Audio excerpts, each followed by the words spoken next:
George Russell has done it again.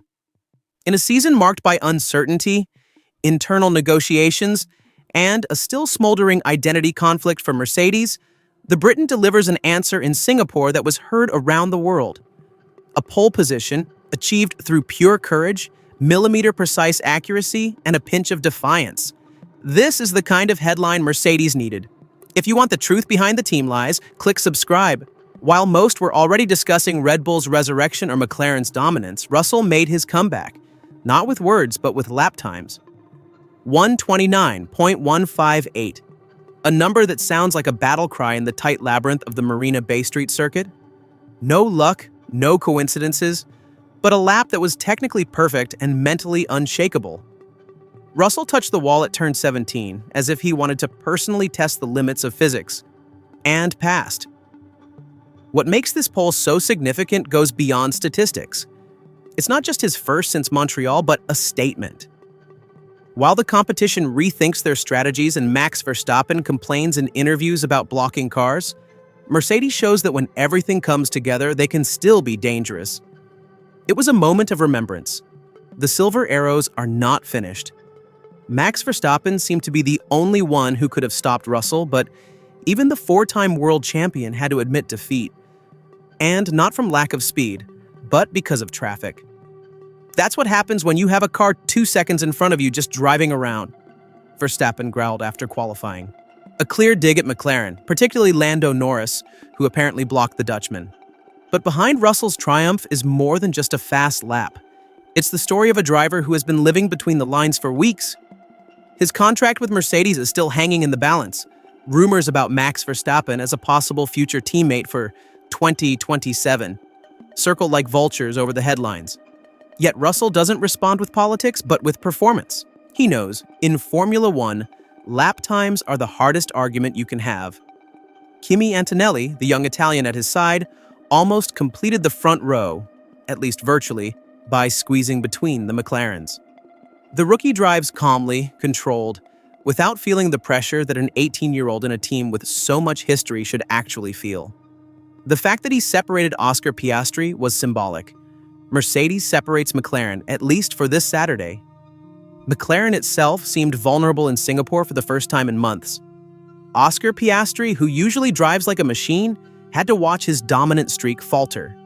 Lando Norris, driven by ambition, found no rhythm. The asphalt of Marina Bay forgives no mistakes, and the orange cars suddenly seemed torn from their comfort zone. Ferrari, once again more promise than result. Lewis Hamilton, ironically now in the red suit, struggled with the inertia of a car that should be fast in theory, but in practice never came into the window.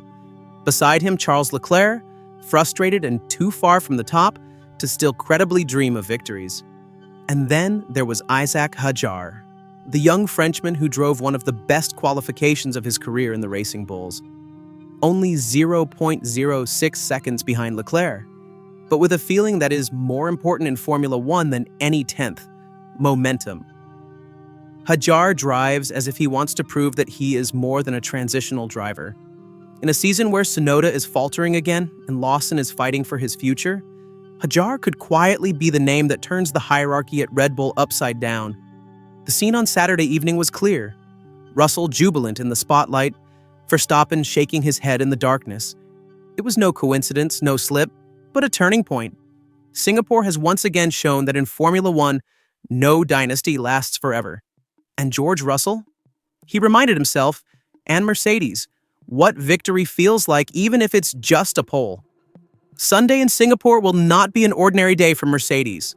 After years of searching and experimenting, after countless internal changes and missed opportunities, they suddenly find themselves back where they once belonged, right at the front.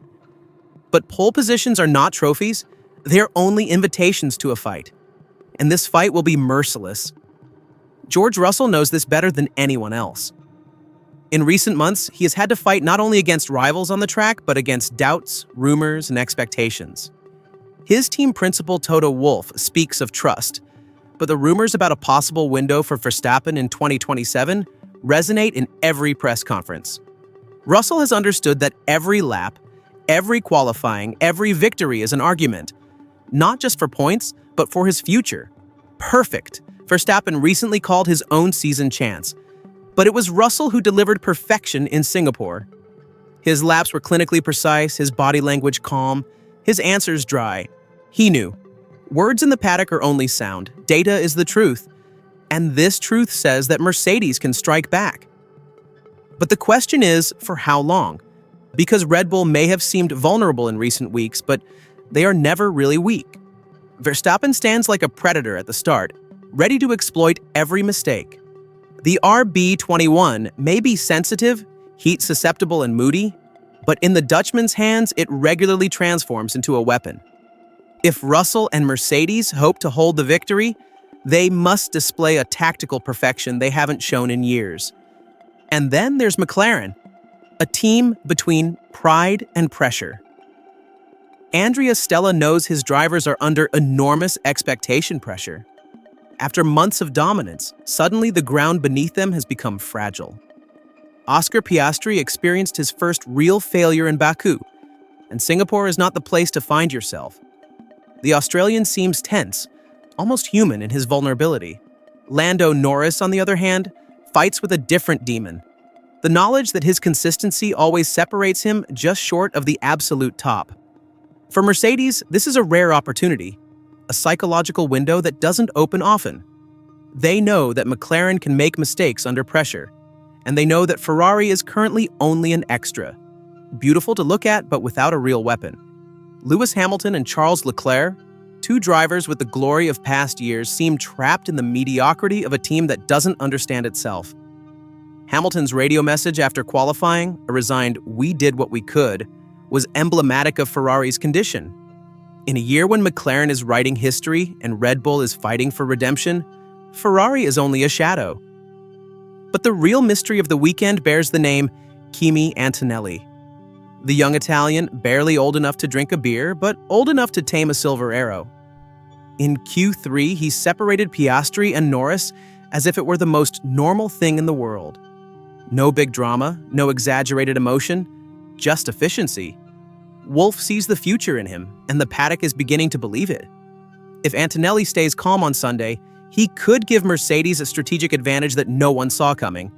But it's Singapore. And Singapore forgives nothing. The track is tight, the walls close, the air thick. Mistakes don't just cost time. They cost everything. Here, whoever can control themselves wins. And in that sense, Russell is perhaps the most dangerous man in the field. Because while Verstappen drives with aggression and Piastri with precision, Russell drives with anger.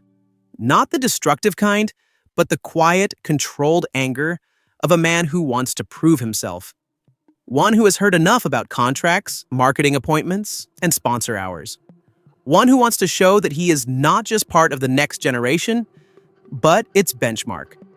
When the lights go out on Sunday, Singapore will become the scene of a showdown that is more than a race.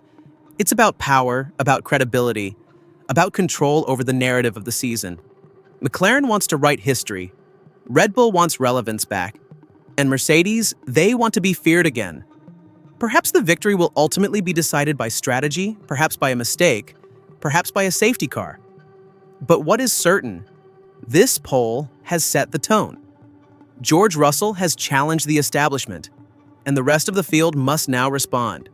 Singapore has already changed many careers, broken some, born others. If Russell holds on Sunday, this could not just be a victory. It could be the moment when Mercedes' new era truly begins.